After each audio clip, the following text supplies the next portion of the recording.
Okay, finishing this last piece, dry fitting it, getting it cut in. Now, we've cut the bottom and getting it put in here. As you can see, it's now lined up with this edge, right where it goes.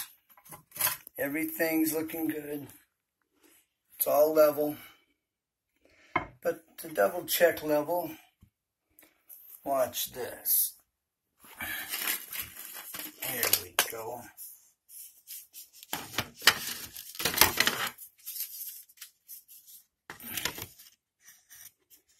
All right, there we are. We're just slightly off level, which shows true to the edge. But it all flows. It's all right where it needs to be. Okay, so now the last thing there is to do is to take the measurement here. Now, again, if you only have one hand, you need two. Well, we have, you can take this piece of tape, and this will hold it to the wall, okay? So that serves as an extra hand for me. Now I can demonstrate a little better on how to do this. All right, I'm pulling from this upper tile's the bottom edge of it right here to the top of the edge of the tile I have mounted to the wall. And we are at 2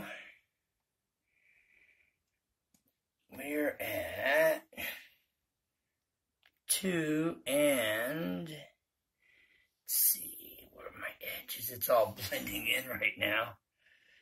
All right, it's at 2 and 5. Well, almost looks like 3/8. Let's see. No, I think we're closer to 2 and 5/16. No, I'm sorry, that's 3/16. 2 and 3/16. All right, there we are, 2 and 3/16. You do see that. All right, so I'm going to go down to the bottom now, and I'm going to mark 2 and 3/16 off each corner of the bottom. Okay. Now, I guess this is where I may have to pause this video, because that's going to be hard to do. All right, I'll come back and I'll show you.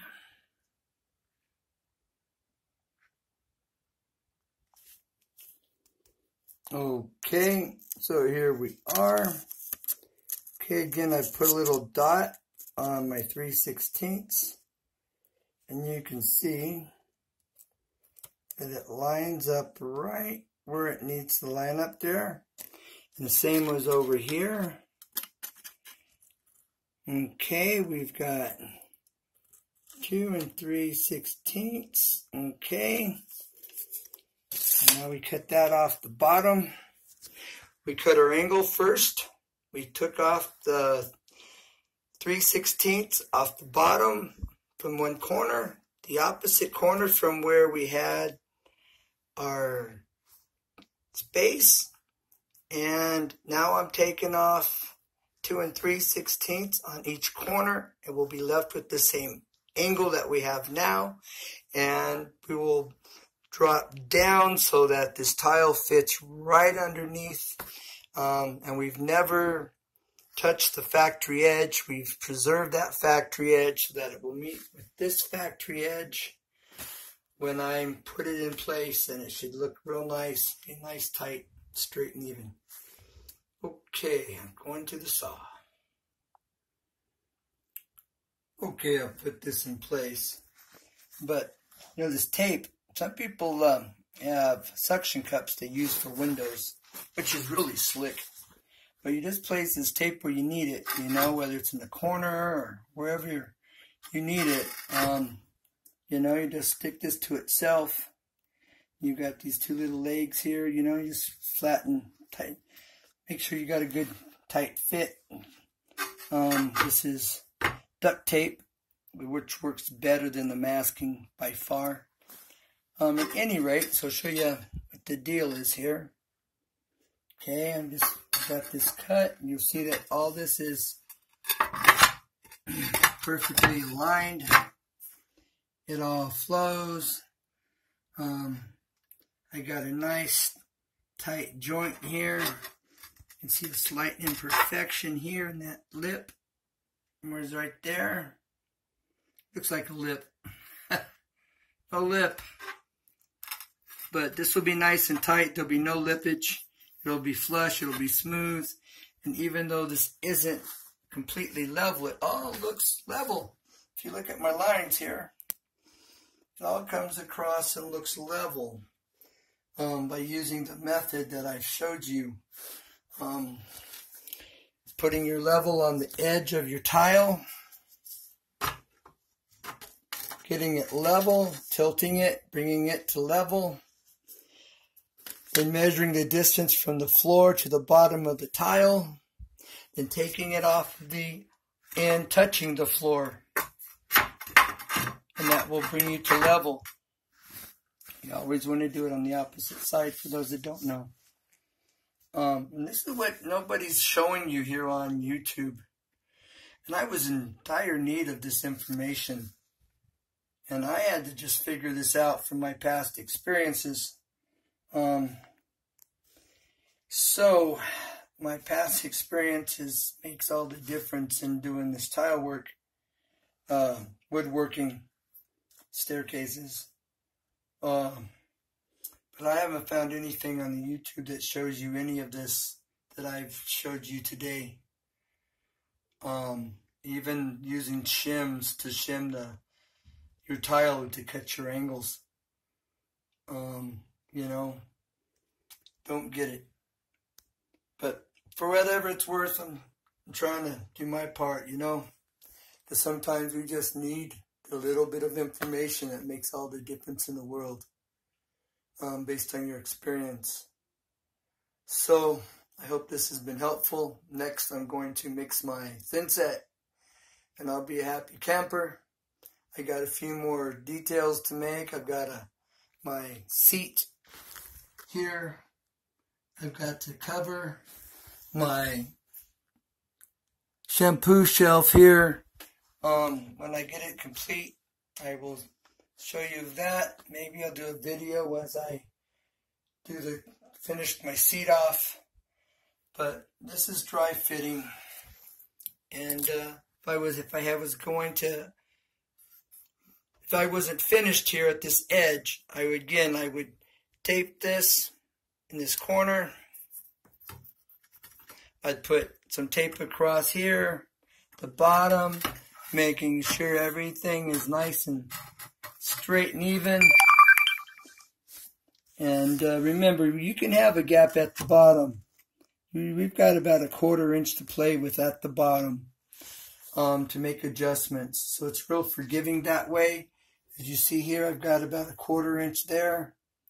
And my floor tile, my shower pan tile will cover that gap and nobody will ever know but you guys watching this. So when you're doing your own, just remember, you want to check the thickness of your tile you're putting on the floor. Add 3/16 along with that, basically, for your thin set. And you'll know how much you have to play with if you need to make adjustments on this last row. Or you can do this last row first. It just takes quite a bit of time to do this way. But then you're set and you'll be able to just run with it. But it's a little slower. You know, you want to see the tile on the wall, you know? So you save the best for last, and I guess that's what I've done. Okay, So here we are, dry fit. It's going to look pretty decent when I'm done. I'm not a professional, but I'm working on it. All right, you see my mistakes. You know not to make the same ones. And, you know, this here, I'm limited on my tile, and they no longer make this tile. And I don't have enough scrap I screwed up, and you see it. Don't do that. Pay attention every step and take your time. Learn from these mistakes, you know. And that's why I'm pointing it out. And remember, I should really just redo this. I really, really should. That's terrible.